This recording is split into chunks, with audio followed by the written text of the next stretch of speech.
As the disciples were gazing up towards heaven, angels appeared unto them and said, This same Jesus, which is taken up from you into heaven, shall so come in like manner as you have seen him go into heaven. This is your daily devotional. Maranatha, the Lord is coming. Maranatha, a devotional by Ellen G. White. Parallel disappointments. Behold, we count them happy which endure. Ye have heard of the patience of Job, and have seen the end of the Lord, that the Lord is very pitiful, and of tender mercy.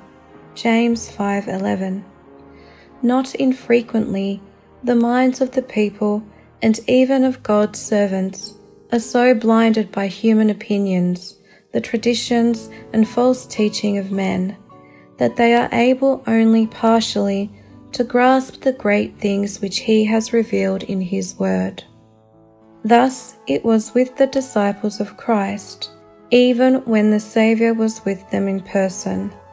Their minds had become imbued with the popular conception of the Messiah as a temporal prince, who was to exalt Israel to the throne of the universal empire, and they could not understand the meaning of his words foretelling his sufferings and death.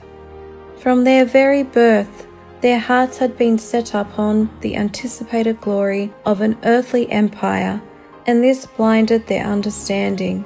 The experience of the disciples who preached the gospel of the kingdom at the first advent of Christ had its counterpart in the experience of those who proclaimed the message of his second advent.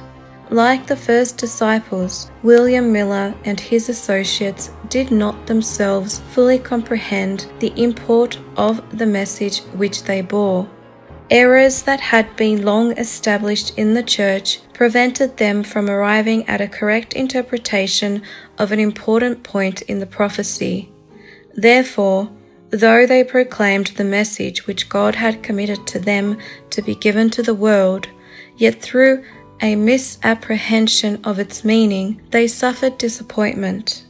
With these believers, as with the first disciples, that which in the hour of trial seemed dark to their understanding would afterward be made plain.